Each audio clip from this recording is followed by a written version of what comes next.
Yes, good morning, everyone. Welcome to IMC. And hearing this idea that it's Thanksgiving week, and well, I suppose the right theme would be Thanksgiving, thanks, gratitude, but that's not what I have on my mind.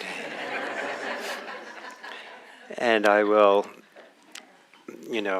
somewhat, amusingly defend myself by telling you a little story that Joseph Goldstein, who's one of the founding teachers of this Western Insight movement, still alive, very senior teacher now, and brilliant man, great practitioner. He said once that the first time he was asked to officiate a wedding,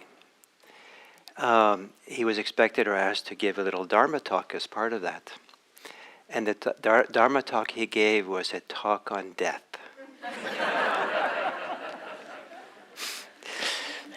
So that gives me a little bit of license here for what you're going to hear.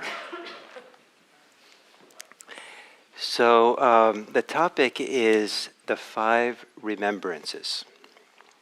And I'll tell you what they are as we go along. Some of you know. They're kind of a famous set of things to reflect on. And the Buddha said, when he taught them, he said, this is something that all people, whether they're lay or monastic, should regularly reflect on these 5 remembrances.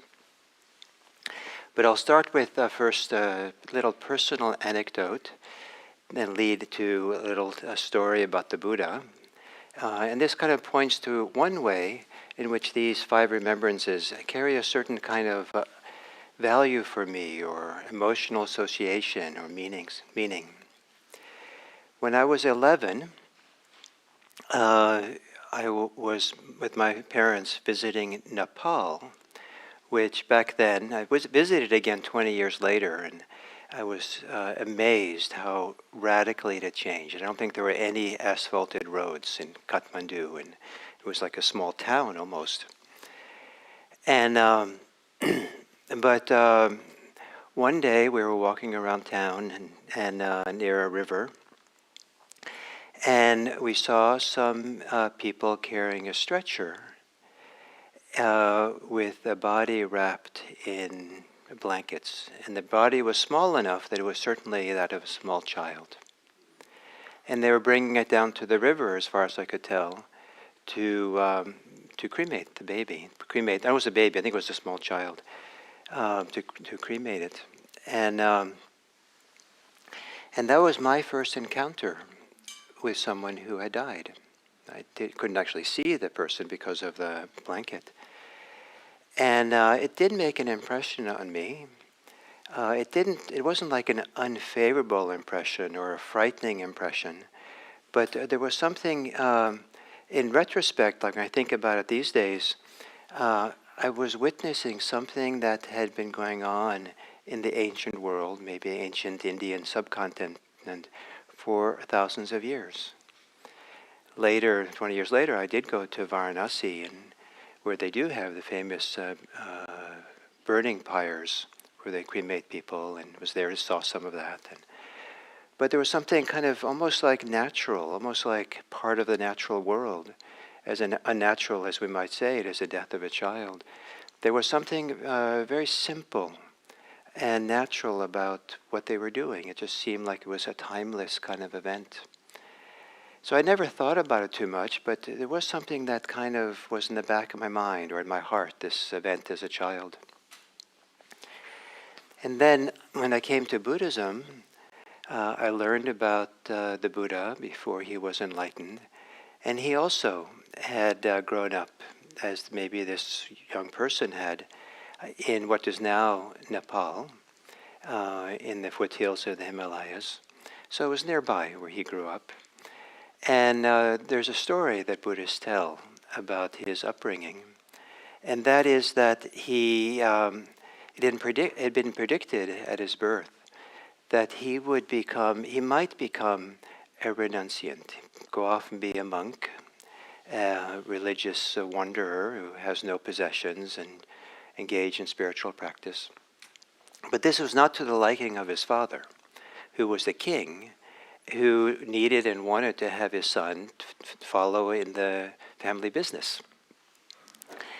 And so the father did what he could to prevent his son from encountering suffering in the world, to keep him entertained or engaged with education, with entertainment, with sports, with probably all kinds of warrior trainings that was important for the royalty at that time.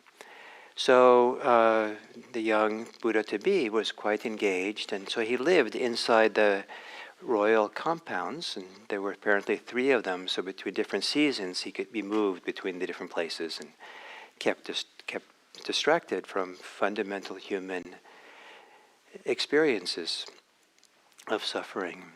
And he wasn't as 11-year-old out there in Kathmandu seeing the child being carried down to the pyres. And not until he was 27 did he begin getting restless. And it was a little bit like the Truman Show, those of you who know the movie. And so at some point he felt like he had to kind of go beyond the walls. And he did. He went at night or early in the morning and with his charioteer, and they went driving through town and around. And the first time they went, they saw an old person. And somehow the Buddha had never seen a really old person before. And and so he asked the charioteer, "What is that?" And the charioteer said something like, "Well, that's an old person. And it's the nature of all of us to become old." And the story doesn't say this, but I can almost imagine the Buddha said, "Really?" And then the next day, they did it again. And this time they saw a sick person, quite sick. And the Buddha asked again, "What is that?" And the charioteer said, "Well, that's a sick person. It's the nature of all of us to become ill." "Really?" And then the third time they went out, they saw a dead person. Maybe the similar scene that I'd seen, with people carrying a stretcher with the body wrapped in shrouds and taking it to the burning pyres. And so the fact that the Buddha saw this, I imagine, the scene that I had in Nepal and by the river. Kathmandu it wasn't a village, but it was, it was dirt roads, and you could just get down to the river easily. And it was just, it had probably closer to the ancient times than it is now when the smog is there. And so the same thing happened. The Buddha said, "What is this?" And the charioteer said, "It's a dead person. We all have the nature to die." So then the Buddha went out.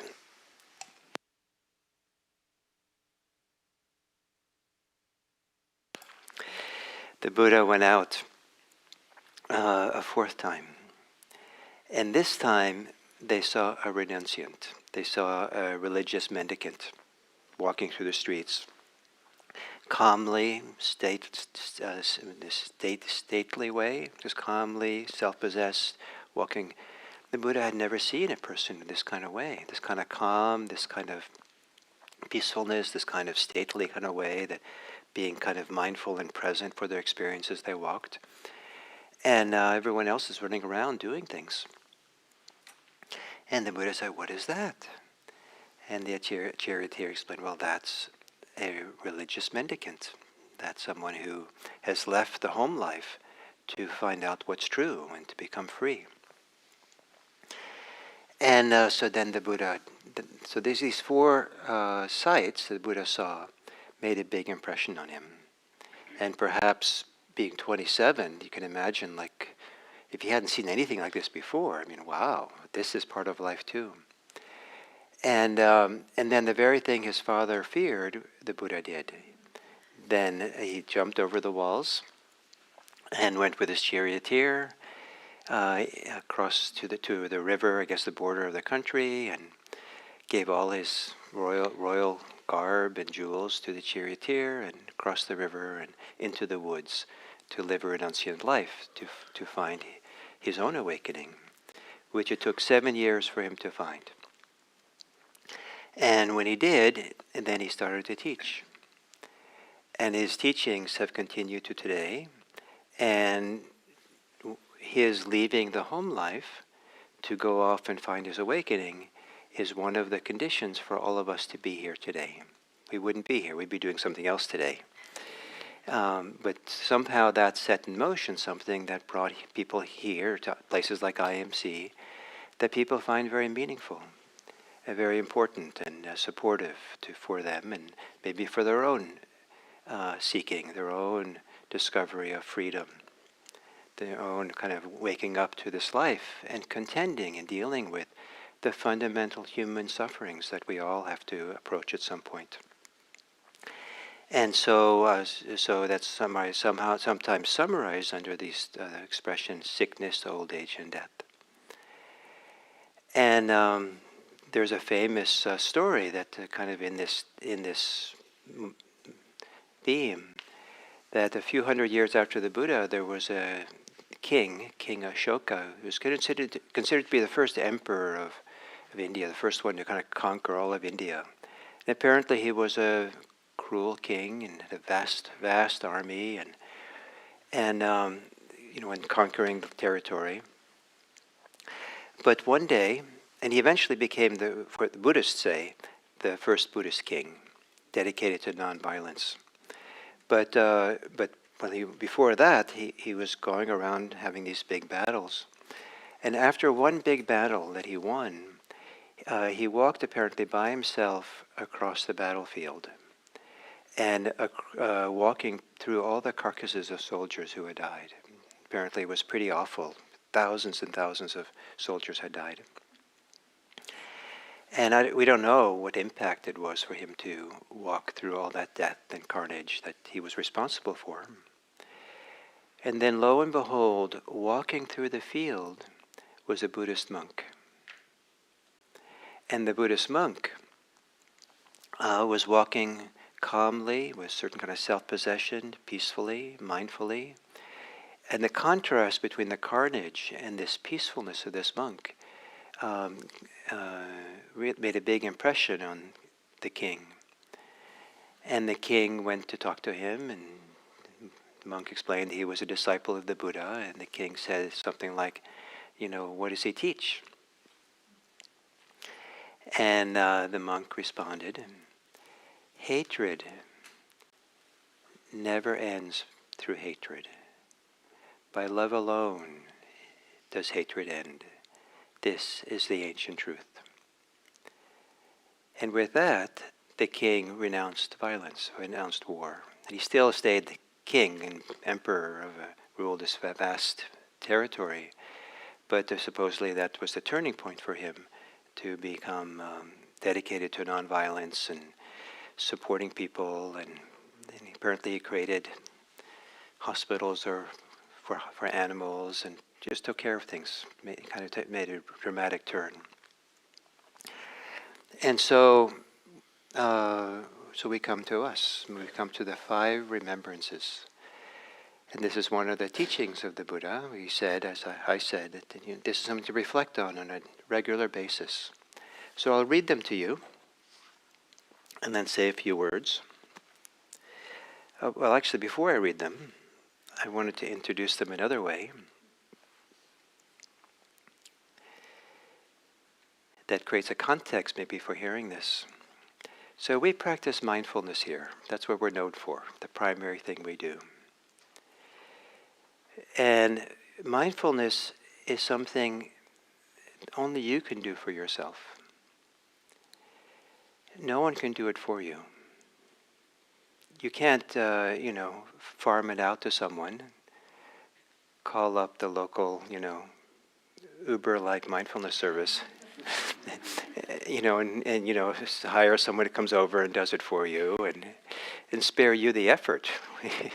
That would be nice, right? You have a lot to do. Why spend time doing it when you can get someone to? I'm sure you can get people to come to your house to meditate for you. I might even come if. And but it doesn't. It's not really going to do any good for you. in a deep way. Mindfulness is something we have to do for ourselves. And there has to be done out of free will. It has to be done with your own capacity to decide, to engage, to choose. This is important. And it belongs to a family of inner mental states that only work if we choose them, only work if we self-manage them, monitor them, engage in them, that we engage the capacity of choice to track what's going on inside of us, choose what to participate in and what not to participate in. The monk who was here in September, Thanissaro Bhikkhu, he has this teaching that he likens the mind to a corporate board, where you're at a board meeting, and all the board members, the chair has no control over what the board members say. They say all kinds of crazy things. However, the chair has one thing that the others don't have. The chair has the veto power over anything. And he said the mind is like that. You don't have control over what your mind thinks and does, but you do have veto power. You do have the ability to choose not to participate, not to continue that, not to invest in it, not to grant authority to whatever those things are. And that difference makes a huge difference. And for that kind of monitoring and tracking and managing your inner life, only you can do a lot of this stuff. It's really up to you. And a lot of the practice is to learn how to better self-monitor, self-regulate, and find freedom in doing so, in the autonomy of really being able to, manage yourself. So that when the mind goes in a direction that's going to make it more difficult for you, you can say no. You can let go. You can choose to engage the mind, use the mind in ways that are supportive, make things better, make you better. Opens up to something. And in using that ability to choose that comes from this kind of careful self-management that mindfulness provides, we find our freedom. We find our freedom to choose, the freedom to be independent from anything in terms of not being the servant of our compulsions or the victims of our feelings and ideas and thoughts. Rather, we learn and stay close to that place of freedom. And that's a remarkable thing, to learn that. To become free of greed, hatred, and delusion, because we choose to veto power, we choose not to give into it. To find a place where we're free from attachments and clinging. That we're free from needing to have an identity or needing not to have an identity. That we're simply free in the world of having identities and not identities, free even from thinking about it and engaging in thoughts that participate in that. It's a remarkable journey, and part of this journey of mindfulness is a journey of growing autonomy. Just like a young child or a baby, the journey of a baby to adulthood, one way of understanding it is steps in increasing degrees of autonomy. First, they maybe learn to eat for themselves, then they learn to walk, they learn to dress themselves, they learn to take the bus to school by themselves alone, they learn how to leave home to go to college or go off to work, find a home for themselves, take care of their own finances.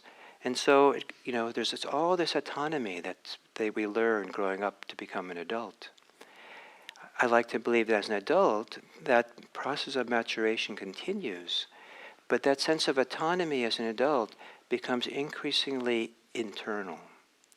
It's increasingly, and that's why mindfulness is so helpful, increasingly be able to track ourselves, know ourselves well enough, know what our impulses are, our compulsions, know what our choices are, know our biases and our beliefs, more and more, so that we're not caught by our inner life. We don't caught in our clingings, our attachments, our resistance, our horrors, our fears. that we find more and more autonomy. And, uh, and so that if we get angry, we don't have to act angrily. So that if we feel shy, we don't have to act shy. We have the freedom to act in spite of it. All these ways in which, as we grow up, we learn not to be caught in the things that limit us, inhibit us, that forces us to act in ways that later we regret. And so in all kinds of ways we're learning this as we until that lesson of learning that autonomy and that freedom to track ourselves and know ourselves kind of comes to a culmination when we're going to die. I think of it as the last time that we have a chance to learn this lesson. No one can die for us. You can't, call up the dying people and say, "Can you do it for me now?" I'm busy, so I can't. And it's really a very personal thing. And there's some people die in so many different ways. But this kind of the general kind of image I have of dying in a gradual kind of healthy way is things start fading away. And sometimes eyesight fades away, hearing fades away. People sometimes are closing their eyes. The external world really doesn't pull them anymore. Even if the loved ones are there, it becomes a very internal, personal world. There's no one to help at that point. And so now it becomes the last place to learn that autonomy. Can we find freedom there too? Is there freedom in dying? Or are we going to die afraid, angry, worried? What is this whole process of autonomy can come to a final conclusion here, to learn it there as well. So with that as introduction, I'll read you the 5 remembrances.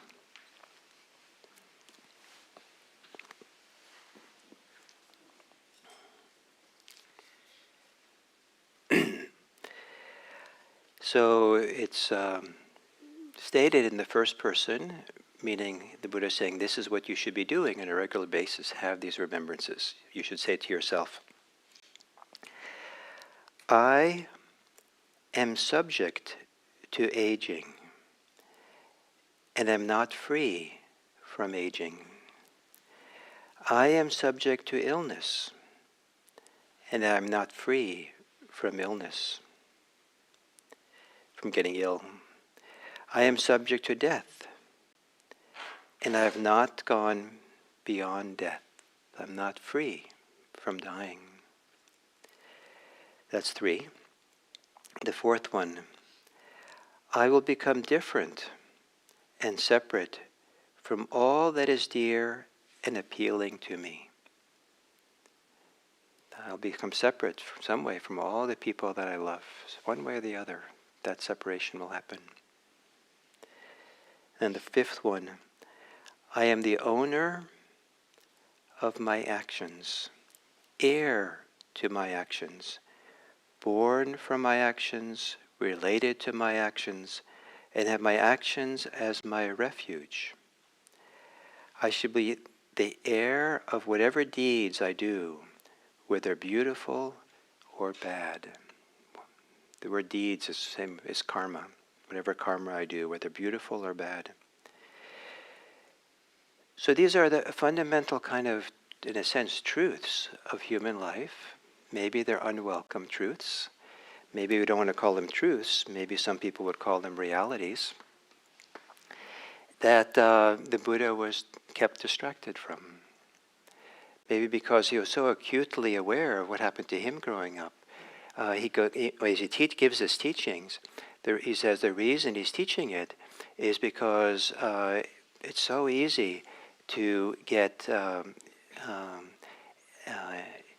enamored, intoxicated, absorbed, preoccupied with youth. To get lost, lose perspective of how this world really is when we're healthy. and to get also enamored and lost and enthused by the idea of being alive. Or we forget, we're so enthused by our loved ones that we forget that sooner or later we will be separated. Maybe that's why Joseph Goldstein talked about death.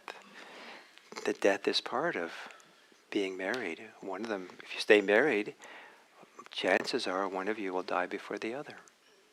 It can certainly be tragic, but just as I saw that child being carried down to the river to die, there's something ancient that goes back thousands of years or more, that one part of a couple dies before the other. It's built into this world that we live. So is this, does this evoke horror? Does this evoke protests? Does this evoke running away and finding, seize the day and just let's go out and party, or, just ignore it, just live it up while we can? The Buddha is suggesting otherwise. He's suggesting keep this in mind, remember this. And it does a few things. One is, then you're not surprised when these things come. And that can count for a lot. You're prepared, maybe. For the Buddha, he interpreted it as a meaning or as an indication that you should really practice. You should be prepared for this. You shouldn't, and it's very hard to practice freedom, non-clinging, compassion, love for all in times of crisis, unless we're prepared for it. We've built up the strength of mindfulness, the capacity, the skills of self-understanding. And so it's better to start when you're young. It's better to build and grow with that.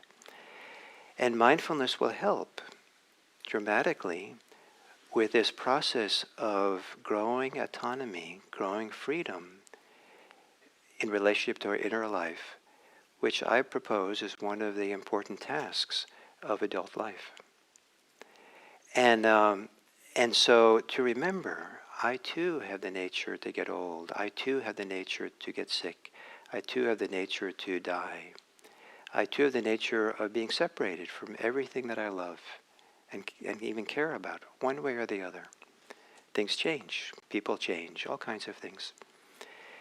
So, given that, can we find autonomy, freedom, choice, decision-making about our inner life in relationship to health and sickness, youth and old age, being alive and dying, being with what we love and being separated from it?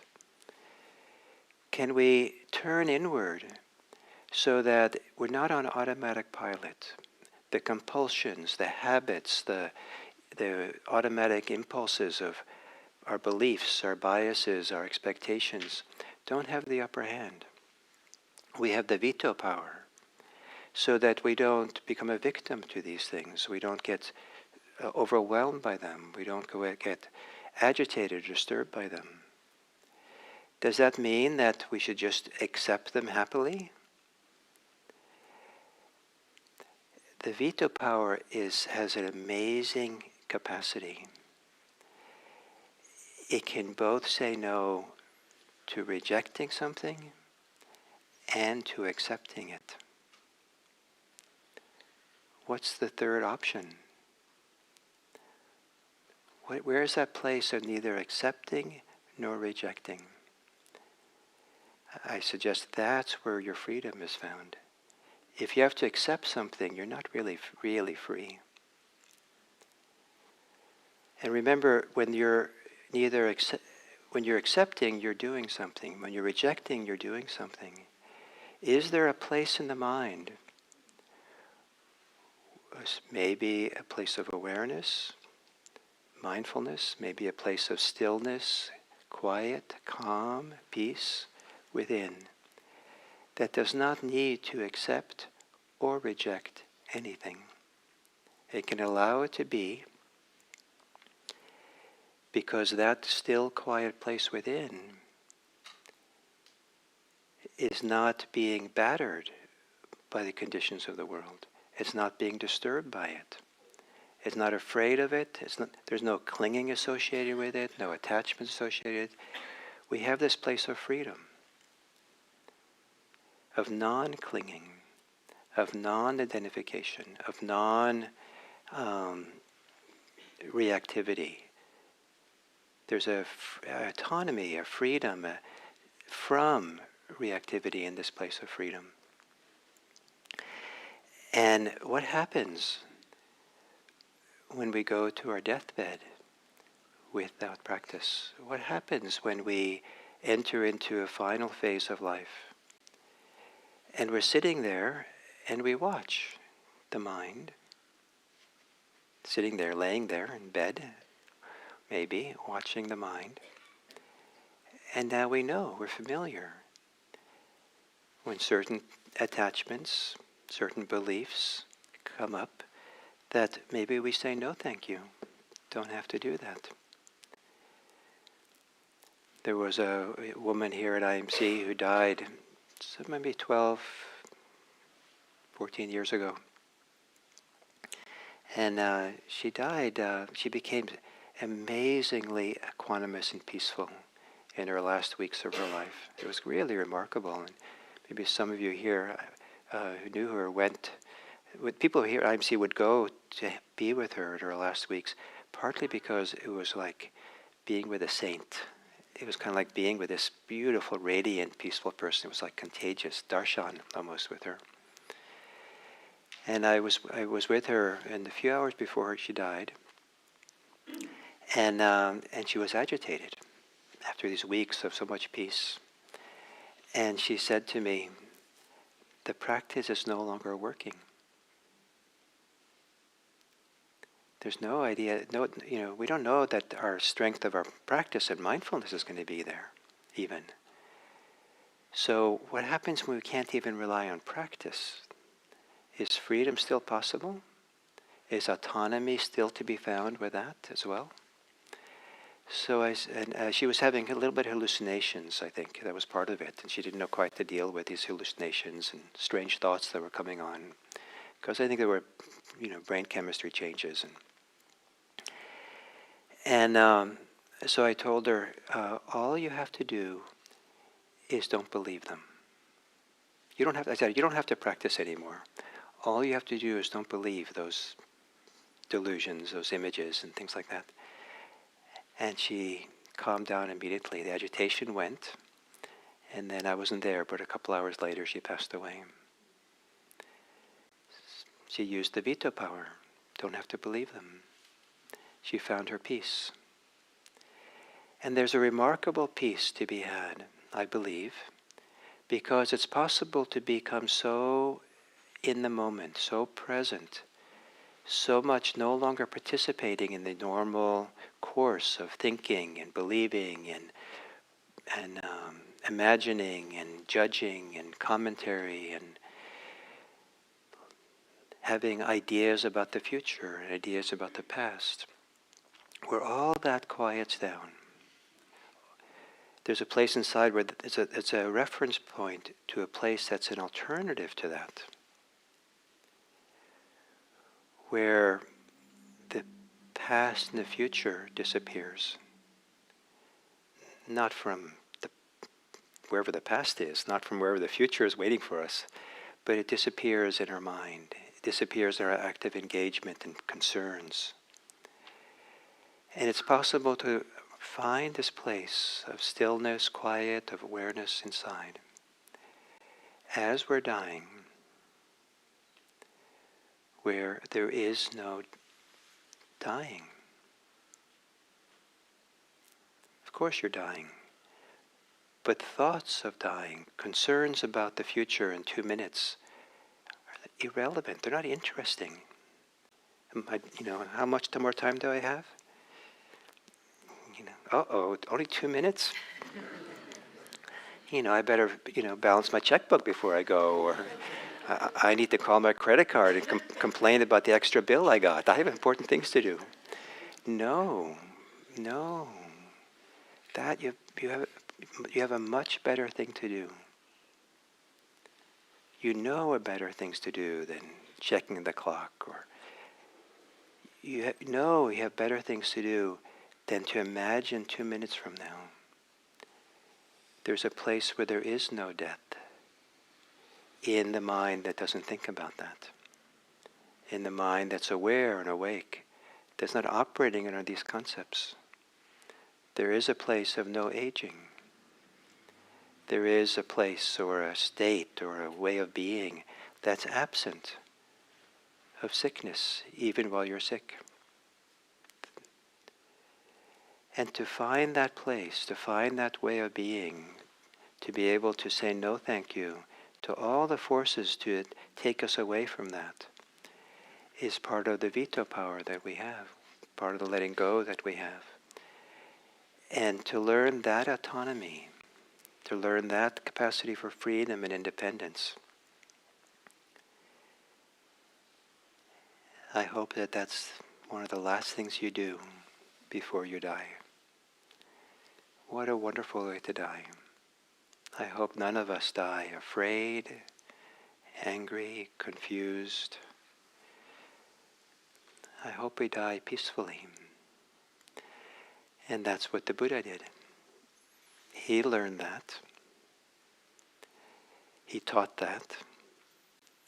And then he did it. And the image that the Buddhist tradition provides for this is that he was walking back to his home country, because that's what you did back there, was walk across northern India. And it's kind of touching that he was walking back. But even for the Buddha, he didn't make it. He had his last wish, I guess, to go home, but he didn't make it. And he knew he was dying. And he laid himself down between two flowering sal trees, majestic trees like the redwood trees of India, I guess. And he laid himself down there and let people come and visit him and had the last kind of words to the monks who were there. Ask them, are you sure you don't have any more questions about the teachings? Are you sure? And they said, yeah, we have no more questions. And then he closed his eyes and he went into a deep states of meditation. Deep states of peaceful meditation. Deep states of meditation where past and future don't exist. Life and death don't exist in terms of concepts and orientations of things. Where there's freedom and peace. And from there, he passed away. What a great reference point for how we can live our lives, to have that as a model. So the 5 remembrances. And the last one is we are the heir to our actions. And this represents what we do makes a difference. And what we do creates habits, what we do follows us, what we do shapes us, who we are. Be careful with what you do, what you say, your actions, how you live. And that care is exercising your capacity for autonomy, your capacity for decision making for yourself, to make a decision to live a life, a better life, a good life, that brings you all the benefits of a life free of clinging, craving, and selfishness, conceit. So, the 5 remembrances. You might remember them, if they ever become relevant. So, we have a few minutes before the potluck, and given that it's a potluck, it's nice if you said hello to each other, especially for those of you who might be new. It's nice if someone says hello to you. But everyone, including those of you new, then can welcome the person you say hello to. And you can talk a little bit about the ideas of the talk, how it landed for you, and what it evoked for you if you want, or anything you want. But what I'd like to ask you, so say hello to maybe 1 or 2 people next to you. But once you're with someone, look around, make sure no one is sitting there alone. Because sometimes accidentally, some people just turn the opposite directions from you, and you're like, well, what do I do now? And it's awkward, right? So just everyone keep an eye out and include everyone. Say hello, and then when you're ready, you can leave and or stay for the potluck, and it'll take a few minutes for them to get everything set up. So it's a nice thing to do here. So thank you for being here.